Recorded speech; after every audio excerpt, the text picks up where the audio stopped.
तमाम ज्योतिष प्रेमियों का आज के हमारे कार्यक्रम में बहुत बहुत स्वागत और अभिनंदन। मैं आप सबके साथ देवभूमि ऋषिकेश उत्तराखंड से आचार्य आशीष। आज हम बात करने जा रहे हैं शनि की मार्गी व्यवस्था को लेकर के। यानी शनिदेव जब अपनी मार्गी अवस्था पर निकलेंगे, अपनी मार्गी क्रम में चलने को तैयार होंगे, तब किस प्रकार के परिणाम देखे जा सकते हैं और किन किन राशियों के लिए किस प्रकार की यहां पर अपेक्षाएं की जा सकती हैं, किस प्रकार की अपॉर्चुनिटी को लेकर यहां पे शनिदेव आ रहे हैं, इसी को लेकर हम लोग खास चर्चा करेंगे। आगे बढ़े इससे पहले आप नए हैं, पहली बार चैनल पर विजिट कर रहे हैं तो चैनल को सब्सक्राइब जरूर कर लीजिए, साथ ही बेल आइकन प्रेस कर लीजिए, क्योंकि यहां पर अध्यात्म, ज्योतिष, वास्तु और तमाम प्रकार की इंफॉर्मेटिक ग्रह गोचर के साथ हम लोग चर्चा करते हैं। फटाफट थोड़ा सा हम इस क्रम को समझ लेते हैं, प्रत्येक राशियों पर कैसा प्रभाव रहेगा। मैं हर राशि के साथ चर्चा करने जा रहा हूं। सबसे पहले यहां पर हम शनिदेव जब मार्गी होंगे तो 15 नवंबर का दिन होगा और शनिदेव मार्गी होंगे। वर्तमान की बात की जाए तो सप्तमिषा नक्षत्र पर शनि का गोचर है, तदुपरांत यहां पर दिसंबर से वो फिर पूर्व भाद्र की ओर बढ़ेंगे। इसमें यहां पर सर्व शनि जो है कर्म फलदाता, न्याय के ग्रह जिनको कहा जाता है, वो अपनी मार्गी अवस्था के साथ आगे बढ़ रहे हैं।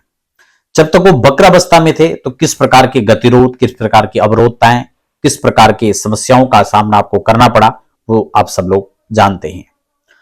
फिलहाल हम लोग क्या परिवर्तन यहां पर रहेगा, क्योंकि शुक्र भी यहां पर देखा जाए तो देवगुरु की राशि पर और देवगुरु स्वयं शुक्र की राशि पर है, तो यह भी एक स्थानांतरण राजयोग के तौर पर यहां पर निकल करके आ रहा है।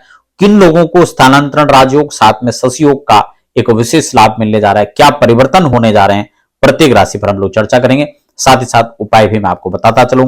राशियों की इस क्रम में हम मकर राशि की बात कर लेते हैं और मकर राशि के लिए एक अच्छी संभावना यहां पर देखी जा सकती है। मार्गीय होकर के शनिदेव यहां पर आपके सेकंड हाउस पर बैठ रहे हैं।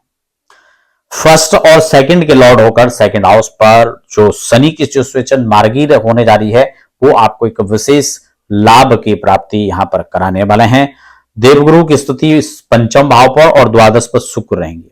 हालांकि द्वादश पर शुक्र का जाना इतना अच्छा नहीं है, यहां पर खर्चों को बढ़ा सकते हैं, आपके स्वास्थ्य में यहां पर कुछ इंपैक्ट नजर आ सकता है। लेकिन एक चीज का ध्यान रहे कि ये सदैव से आपकी कुंडली के आधार पर ही फलाफल आपको समझना चाहिए। कई बार हमें लगता है हमारी कुंडली का फलादेश हो रहा है, आपकी कुंडली का नहीं, ग्रह गोचर व्यवस्था पर, राशि पर किस प्रकार की संभावनाएं हैं, कैसे प्रभाव रहेंगे, उसको लेकर चर्चा हो रही है। इसलिए कुंडली को साथ में रखें। अगर शुक्र आपकी कुंडली के अंदर अच्छे हैं तो द्वादश का शुक्र कुछ नहीं करेगा गोचर का, उसके प्रतिकूल परिणाम कम से कम नगण्य होंगे। यहाँ पे देवगुरु पंचम भाव पर एक अच्छी स्थिति में, अगर जन्मकालिक अच्छे नहीं है, फिर उसके अच्छे परिणाम कैसे नजर आएंगे। इसलिए गोचर का ग्रह जब भी आप फल देखते हैं तो जन्म कुंडली के ग्रहों के साथ मिलाकर ही देखना चाहिए। फिलहाल पंचम भाव में जो बृहस्पति देव हैं, ये संतान पक्ष की चिंता को कम से कम मिटाते हुए नजर आ रही हैं। जो कंसीव करने का विचार कर रहे हैं, बेबी कंसीव होने में दिक्कत हो रही थी, या फिर जिनके बच्चे हैं लेकिन बच्चों के स्वास्थ्य को लेकर, शिक्षा को लेकर वो चिंतित थे, पीड़ित थे, परेशान थे, तो उनको यहां पर कम से कम सपोर्ट करने वाला है गोचर।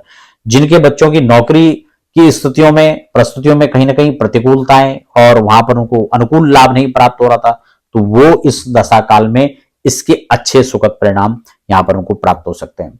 सेकंड हाउस का लॉर्ड प्रॉपर्टी को लेकर के, अगर आपका विवाद था, पैतृक प्रॉपर्टी खासकर बात करें, तो वो आपको यहां पर आपके पक्ष में आ सकती है। कोर्ट में कोई मुकदमाबाजी अगर इस तरह की चल रही थी तो उससे भी आपको अब निजात पाने का कम से कम योग नजर आ रहा है।